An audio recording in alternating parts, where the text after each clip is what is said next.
And that was interesting. Again, it was local, what they call local hire, so you didn't get any extra money for being in an overseas area. It was just regular pay, and you paid Social Security, nothing toward retirement or anything like that. It was just that kind of job, like a temporary position. And I worked there, and I thought it was kind of interesting. In procurement, I remember that they bought, I don't know, 200 perhaps black umbrellas at one time because President Eisenhower was going to visit. So they had to have these handy just in case it rained. Now, it didn't rain very often in Okinawa that I can recall. They had a lot of typhoons where we had to be boarded up, but I mean, as a general rule, it didn't, that was seasonal, and it didn't really rain all that much other times. But they bought all these hundreds of umbrellas, and they had them. And he landed, I think, he and his family or his wife landed at Kadena Air Base and drove down the island of Okinawa to Naha. And we were all instructed to be along the roadside. Ladies all had to have dresses and skirts on, no trousers of any kind. And the children all had to be there and had to be dressed up also. The girls had to have little dresses on, and the boys had to have nice little suits or, you know, shirts, nice shirts. Now, you're a civilian at the time. I'm a civilian at this time. Is it tough following orders as a civilian? Well, yes and no at the same time. I'm accustomed to orders. That in and of itself doesn't bother me, as long as they're just. I do recall specifically in Okinawa that we had a car, because I had to drive around, just a little car. And I had to drive someplace. I don't know if it was to the PX or something, or get groceries, something. And there was this enormous display of bloody, gory, horrible, mangled bodies and twisted cars. And my children took one look at that horror, and they were screaming and crying. It was really awful, really, really awful. And it upset me so much that my children were upset so much that when I got back home, I phoned the commander of the base and I told him what I thought about that sign and how much it frightened my children. Now, one doesn't do that, okay? But I did. And he said, well, they put it up there because the men are not careful. I said, yes, but you have children here and women here too, and they don't need to see that. I mean, it really frightened my children terribly. And the other thing I remember about being a civilian in there is I had these little children. Two of them, the twins, were barely above being toddlers. They were 9 months old when we got there, so they were just little guys. And one of them fell and hurt his shoulder. And I took him to Anaha, where, you know, the medic area. And they never showed him to a doctor, just a nurse, a medic. I don't know what he was. I don't know. He was in uniform, but he wasn't a doctor. And he said, well, tell him to exercise his arms, and he did one of these, you know, make a move, and he'll be fine. So I said, all right. So, you know, the kid is crying and crying for 3 days. That child cried and cried and cried. And I looked at his shoulder, and it was like this, but this part of his shoulders was a good inch below this part. So I went back there, and I took my child there, and I had this confrontation. Now, normally I'm a peaceful person. I was really, really, really upset that time. So he said, the guy at the desk said, well, somebody already saw you, he's okay. And I said, he's not okay. I said, he's crying, he's been crying for the last 3 days, and, you know, nobody's paying him any attention. Nobody even examined him. Nobody x-rayed him. Nobody did anything. But they kept telling me that he was all right. And I said, look at his shoulder. And you could see that it had dropped down, that they weren't even. It was like this. And he said, well, that's, you know. And anyway, I said, you know, I'm going to pick up this typewriter and I'm going to throw it right at you if he doesn't get to see a doctor. Or, you know, I mean, I was really livid. You're not confrontational, but go No, ahead. I can be confrontational. Well, you don't mess with the mother You're who's not got a playing with little kids kid in the who's not getting the kind of help that he needs. So finally, a doctor came there and they said, well, finally, a mother knew what she was talking about. And he had this part of his bone, was clavicle, was pressing down and was just touching his lung or something right there. And he was in great danger. And he had not even seen a doctor until I actually had to threaten with physical violence. Now that was terrible. So of course we had to get on a bus, not even an ambulance, a bus, and go to the hospital on another base for him to be x-rayed and examined and put that kind of, sort of like a figure 8 cast on him. What's your husband doing at this time? Is he? Oh, he was always absent. Oh. He was a husband who wasn't there. He was never there. He just was, he could be living with us and he just wasn't there. You could look this up in a dictionary, but I always thought of him as being feckless. Ineffectual as a parent. Mm-hmm. He just wasn't. He was, he had a band and he liked to be adulated. He had a band, so they all got these uniforms, and they would play in the various clubs on the island, and he would be practicing. So, and he loved the women coming up to him and gooing and guying over him, which I thought was a little much, but anyway. My face is very red from saying all this stuff. Well, I don't want to take his journey any further right now. Okay. Let's go back to your son, and you come to the other hospital. Yeah, well, they decided that he had a totally broken clavicle in 2 pieces and that he needed to be casted immediately, and they needed to take great care of him because he was in very great danger of his lung. Thanks to his mom's knowledge and concern. As I said, I don't take these things lightly. No, ma'am. Never mess with the mother. Never mess with the mother.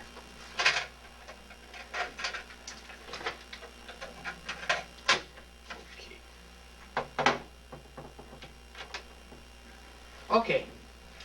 So now that's the experience that your boy had. One of the twins, was it? One of my twins, One yes. of the twins. And so you're in Okinawa, and that was kind of an overseas experience. Any other interesting things? Well, it was just interesting because I went to see things like them making stoneware and lacquerware and china and linens. That was all I found that very interesting. Was there a little bit of poverty there that you had not seen before? I mean, Well, they lived extremely different than anything I had ever seen. Well, of course, they had no running water and no bathrooms. That didn't help a whole lot for them. But they grew vegetables. They used the pieces of the atoll to surround their gardens, but they fertilized it with human waste. And of course, we were told to never ever buy or eat anything that came from the local economy because it may not be safe for us. I never did. But at the time, when you went to shop at the store, you could buy a whole loaf of bread for 10 cents. You know, and they had pretty much the things that we needed, except for clothing. That was a little harder to get. But I had a mother who loved to shop, so she would do the shopping here and send clothes to the kids a lot. I paid her for them, but anyway, she did the shopping. She was a wonderful shopper. now you're still somewhat associated with the military because your husband's in the Air Force. Did you see any? No, I divorced him. Oh, Oh, yes. Yes. then? I divorced him. I was married to him for 11 and a half years, and I divorced him because when he came back from Cambodia or North Korea or wherever the heck it was that last time, he went home to live with his mother in Florida and never left again. Mm-hmm. So I stayed married to him for some years after that, and I was living, as I said, in Rochester, New York at the time with my sister and her husband. And we sort of pooled our resources because he was getting his doctorate and I was working, and my sister stayed home and took care of all the kids. And we pooled our money and our physical resources and did all kinds of work together. So. Well, I was going to ask, while you were married to him during that period of time and your association with the Air Force as a civilian, did you see any change in the rights of the female military, or you didn't get close enough to? You mean of late? Well, or back then, was it no, still the same? It was like that until, I don't know, another 20 years or something. I don't know. A very long time, it seemed to me. We didn't see too many women, military women, in the offices that I worked as a civilian. We had a few who were at TACOM, but mostly they were men. I was a supervisor at one point in charge of military pay, travel pay, and commercial pay. And so I did have some military members under me. They were sergeants. And they didn't like it that I was a civilian. They really hated it. That They were jealous, probably. Well, I don't know about jealousy, but they certainly didn't like it, and they let me know they didn't like it. Did you let them know that was too bad? Sort of. Sort of, yeah. Because we have jobs to do and we're supposed to do them, but I always had difficulty with, if you have a rule, you follow it, okay? You tell me a rule and I will follow it. But if you don't follow it and you don't have other people following it, then it's not a rule and it should be gone. It should be changed, it should be abolished, it should be something. That goes for laws too today. Because I never saw some of these things adhering to old policies that don't make any sense at all or that are demeaning to people. They should be changed. Were you able to further your education after the service with any of the GI Bills or anything? No, I didn't. No. I had all these little guys, and it took me between that and supporting them full time. For a while, I couldn't go back to school. I couldn't take advantage of the GI Bill, though I could have. Technically, I could have. I simply couldn't, because I only had so many personal resources, so much energy, so much time. But I did take classes here and there as they got older, at more classes at Wayne, and again, some classes at Macomb when that was a little bit easier. So I did further my education. It isn't that I neglected it, but it took me a while to get around to it. So your journey finally ended up here in Detroit again? Mm-hmm. Mm-hmm. Where your family is? Yes, my family is all from Detroit, in this area. Of course, my brother and sister haven't lived in this area for a lot of years, but the family at large is from this area, and I'm comfortable here. I guess I'm an East Side Detroiter, and that's part of what I am. Well, before we end, I just, today, many years later now, and some of your experiences in the military, some of your travel experiences / civilian military, what are your feelings? What did you gain from that? Obviously, you're a lady that likes to see change for the better. I'm not quite sure you want me to enlarge upon that too much. Well, but I think there's a great deal that needs to be done, and although I fully support our military members, because God knows they're doing what they're supposed to do, and I think overall they're doing it very well. I think their leadership is of the absolute worst kind, careless, uncomprehending, and do not choose to listen, and I despair of our current administration. Any of your children get to serve? No, none of my children elected to serve. Actually, I had a picture of I had a picture of their father. It was a hand painting of him. I asked my children if any one of them wanted that particular picture, and they said, no, I don't even know who he is, so I don't know. But these people are going there and they're not supported and they're not planned for, and that to me is just horrible, just absolutely horrible. Well, before we close, I noticed you brought in a picture of your beautiful self. When I was very young. Is this in Mississippi or No, in Texas? that was in Texas. That was in San Antonio at Lackland Air Force Base, Texas. And what rate were you? At that time, basic, airman basic, because I was just in when they first take your pictures. I was just barely in.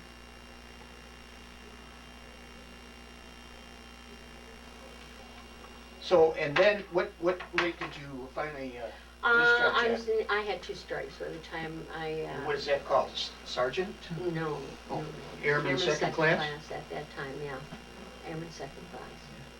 I would have liked to have stayed in because at that point I would have had an opportunity to be a control tower operator. I was asked if I wanted to do that, and I really wanted to do that. You were ready to jump at that. With open arms I was ready to jump at that one, but I couldn't because they threw me out. I think that's what it felt like. That was their error, their yes, mistakes. That was their mistake. So, anything you'd like to finish up and say to people out there, the archives, the Library of Congress, any fellow WAFs that you might think of something, I wish all of them very well, and I hope they will be treated very well by the government and by the people. I never want to see people being treated as the Vietnam veterans were. I think they should be applauded, cherished, prayed for, thought of, sent boxes to, whatever they can do to make their lives a little bit better, because it's got to be pretty horrible. And I love them all. I am very military, I guess, oriented, and I love the military. Do you still have that military discipline in your life right now? Yes. Yes. Are you crying or laughing? Half and half. Half and half. Well, Diana, I appreciate you coming in today. I know you were a little nervous about how uninteresting you thought this interview would be, but I am glad that I heard these stories. I know for a little bit of time you were there, your heart and mind were there, and unfortunately it didn't work out like you planned, but yet again you took away the disciplines and the other things at the service, and you know what it's all about, and I'm honored that you served our country.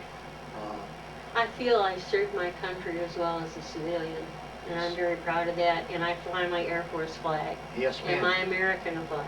Yes, ma'am. And I'm very proud of it. Gentlemen, do you have any questions you'd like to ask her before we close? No, I'd like to thank you for sharing your story.